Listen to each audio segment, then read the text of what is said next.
154th birth anniversary of Msgr Herculano Gonsalves. The humble yet daring, the holy yet hidden life of a Goan priest, Msgr Herculano Gonsalves, is celebrated on 11th February every year. He was an educator and missionary who spent himself in selfless service to the poor, the orphans, and the underprivileged. With great fervor and zest, the 154th birth anniversary of their founder is celebrated on 11th February 2022 by the staff and students of Little Flower of Jesus High School, Sonapur, Mumbai, Little Flower of Jesus High School, Kalangut, Goa, children of St. Alex Orphanage, and the sisters of the Congregation of the Handmaids of Christ.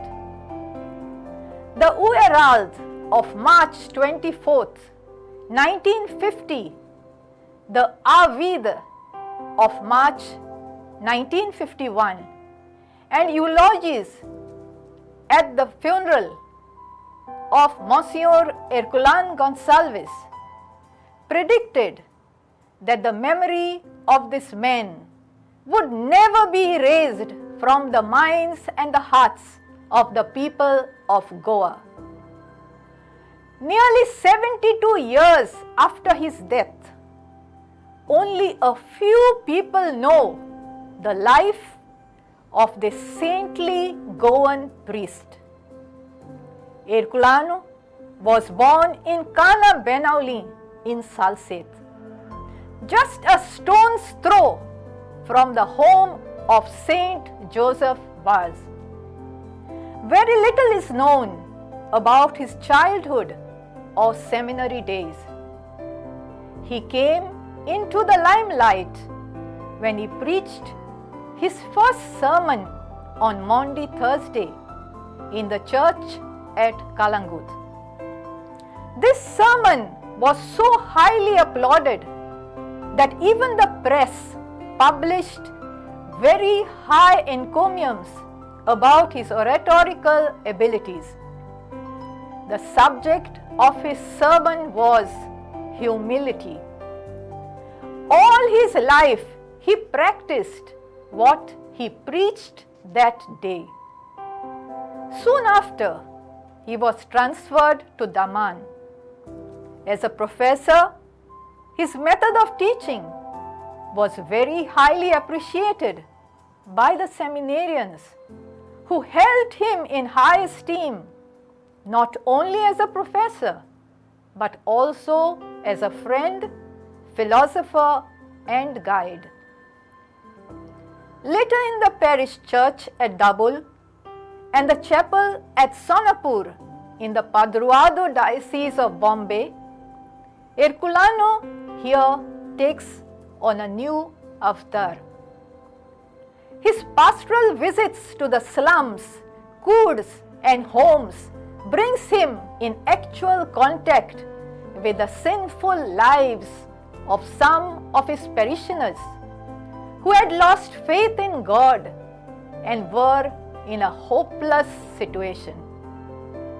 Father Herculano leaves no opportunity to exercise his immense zeal for the conversion of sinners. He begins to preach about the mercy of God and spends hours in the confessional. His sermons are very powerful and downright. Women are saved from prostitution. Men are helped to find employment and fight against their vices of alcoholism. He dared to go where no priest in his cassock would dare to venture in those days. Herculano did not preach what he could not himself practice. He saw the lack of schooling facilities the poor children faced. He dared to start the first co-education school for his poor children. He had no funds, no premises, but he had faith in God. His little flower school in Sonapur, Bombay, churned out many a good student. He returned to his native place, Benaulim, but was soon asked to take over the parish of Kalangut for just 2 years so as to help settle an issue that was dividing the parish, which he resolved with prudence and kindness. He was then appointed Vicar General of the Ghats. For the next 15 years, he would be traveling from Pune in the north to Karwar in the south, visiting every Padruado parish. He was very keen in spending time with his priests and checking all their registers. He heard their confessions and gave them spiritual advice. He was an eloquent preacher. He preached retreats to the priests at Rashol Seminary. He was invited to preach for novenas, feasts, and Lenten services in different parishes. He managed to preach in almost every parish in Goa, something no other priest has ever achieved. One cannot afford to overlook his personal holiness and commitment to regular prayer. 100 years ago, Herculano saw what the world today is crying about: saving the girl child and empowering the girl child through education.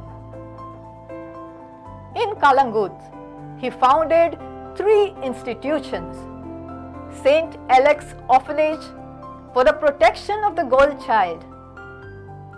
To educate the girl child, he established the Little Flower School. And to take care of the needs of the girl child and their education, he founded the Congregation of the Sisters of St. Alex, now known as Handmaids of Christ. For the sake of the sisters and the orphans, he lived like a beggar. He gave them all he had and bequeathed all his savings and all his ancestral property to the institutions he founded. Appreciating the human services rendered by him to the Church, Pope Pius XII rewarded him for his selfless life by appointing him as Papal Chamberlain. He preached death to self, which today we would refer to as ego. He saw it as the greatest obstacle to holiness. He is truly a saint for today's world. Let us therefore earnestly hope and pray that the day may soon dawn when the infallible judgment of the Church will give this great Goan priest, Msgr. Herculano Gonsalves, the honors of the altar.